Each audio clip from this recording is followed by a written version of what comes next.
It is a great honor and pleasure to present the first Gwen Eiffel Award to Maria Ressa.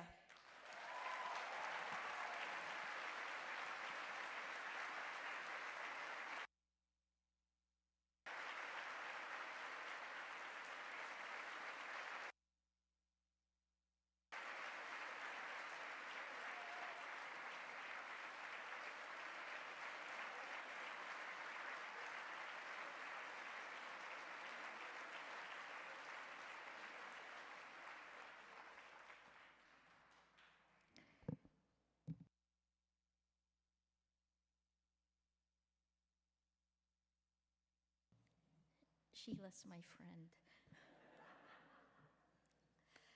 It's been an incredible experience these last few days here with the other IPFA awardees.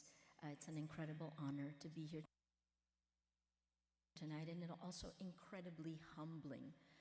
Thank you, Committee to Protect Journalists. This comes at a time when Rappler and I need your attention and your support. This is an existential moment for global power structures, turned upside down by technology, when journalists globally are under attack, when power structures are shifting. Our problems in the Philippines are partly caused by your problems here. American social media technology platforms, once empowering, now weaponized against journalists, activists, and citizens. Spreading lies across borders, and a president so much like ours, whose attacks against the press and women give permission to autocrats like ours to unleash the dark side of humanity and extend their already vast powers with impunity,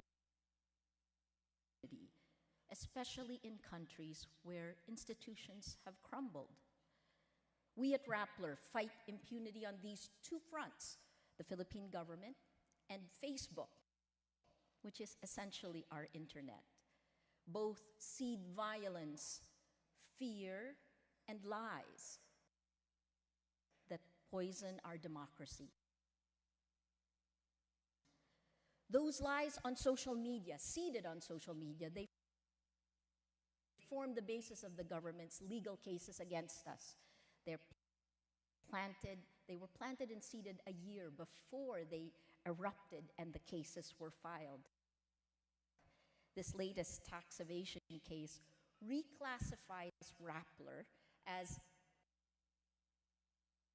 a dealer in securities. I'm obviously not a stockbroker, right? I would get paid more. Because I'm a journalist, I'm now labeled a criminal and can go to prison for 10 years. With this announced indictment, my government has bent the law to the point of its breaking point. It has perverted the rule of law and used it against journalists and perceived critics, weaponized, like social media. Facebook connects more than 2.3 billion people around the world, and because of that, national boundaries have collapsed. There is a global playbook. You see it, right? And autocrats are learning from each other. The most compromised accounts during Cambridge Analytica, for example, were here in the US. The second in the Philippines. When President Trump called CNN and the New York Times fake news, a week later, President Duterte called Rappler fake news. When President Trump took away the accreditation of CNN's Jim Acosta, he was following what President Duterte did earlier this year to our reporter. Oh, he also banned me from the palace, even though I haven't reported from there during his administration. I want to share 6 lessons and appeals for action. 1, the time to fight for journalism, for our Constitution, the Philippines and yours, is now. You heard it from Kathleen. That's one.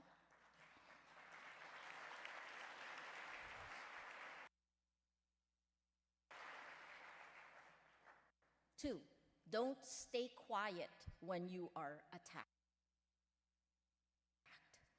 The exponential lies on social media, coupled with the president's words, yours and mine, manufactured truth.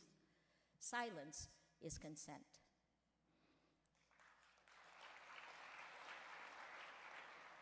Three, we need to continue reporting without fear or favor. And you heard these words here last year from my former colleague, Christiana Manpur. We need to be truthful, not neutral.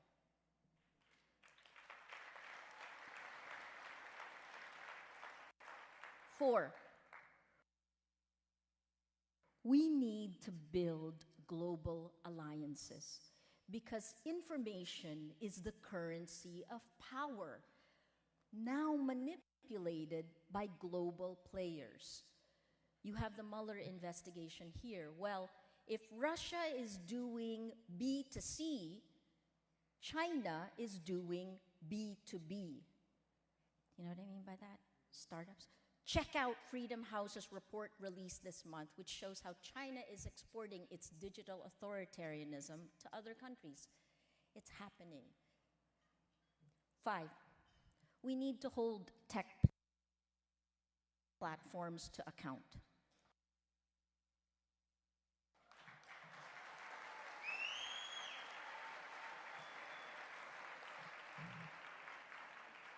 They need to move away from just business growth.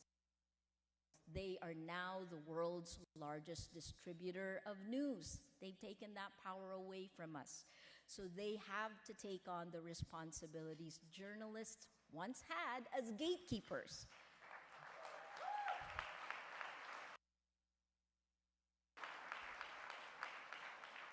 They cannot allow lies to spread. We cannot be torn apart, so we cannot agree on the facts. They need to protect the public interest and the public sphere where democracy has. Finally, for multinational businesses and investors, and I see many tables here, I'm being attacked not just as a journalist, but as the founder of a company that successfully and legally raised money to make an idea a reality. Let my government know that you do not agree with its draconian measures and the signal it sends to investors that the Philippines is not ready for innovation or investment.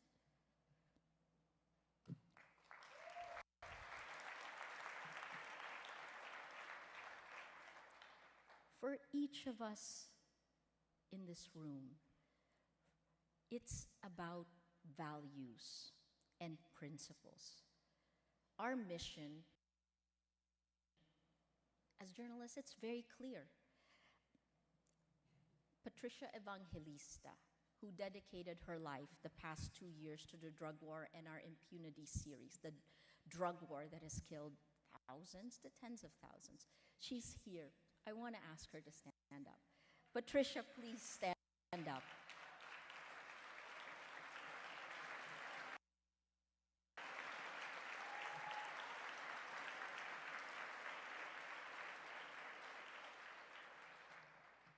My team, the men and women of Rappler, or the women and men of Rappler, we're 64% women. There are two groups that are making our hashtag trend. It is CPJ and Rappler in the Philippines. You're being live streamed there. They're watching this, the Gwen Ifill Award is really yours because our team has learned to live with these attacks and they show up.